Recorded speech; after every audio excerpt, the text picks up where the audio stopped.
Ante Kvartić, CroatianSports.com here at Staples Center. I just spoke to Ivica Zubac's teammates Nick Young and Larry Nance Jr. about his impact on the team this year as a 19-year-old rookie, and here's what they have to say.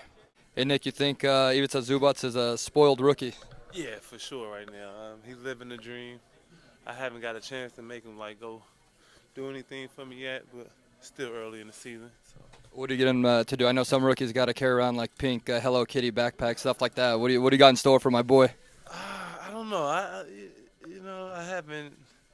I wasn't the type of player to do that, but I might make him go give me like 50 straws from McDonald's, something like that, just because, make sure you got to ask the people there, can I get 50 straws, bring them back. What's the worst thing you had to do when you were a rook?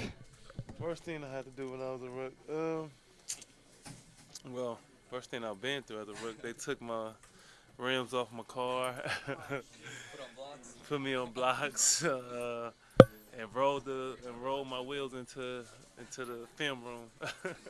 What do you think of my boy Ivica Zubac this year? What do you think of him as a rookie? Zoo's a good rook. He's a nice kid, comes in, works hard every day, but by the end of the year, I'm going to be fluent in Croatian. He's teaching me every curse word I could possibly imagine, so I can talk to guys like Bogdanovic and Nurkic and guys like that, guys that speak that language. So it's been fun. I'm enjoying having him on the team. What's your favorite one so far? One of the more mild ones? I got to go with Zubac. I call him a Zubac every day, and we have fun bouncing him back and forth. And so by the end of the year, I'm going to be fluent. Watch out. And we'll see you in Croatia in the summertime. I'll be there. Zagreb, right? We'll get you on the coast. Coast is better. That's where all the ladies are at. Okay, sounds good. That's where I need to be.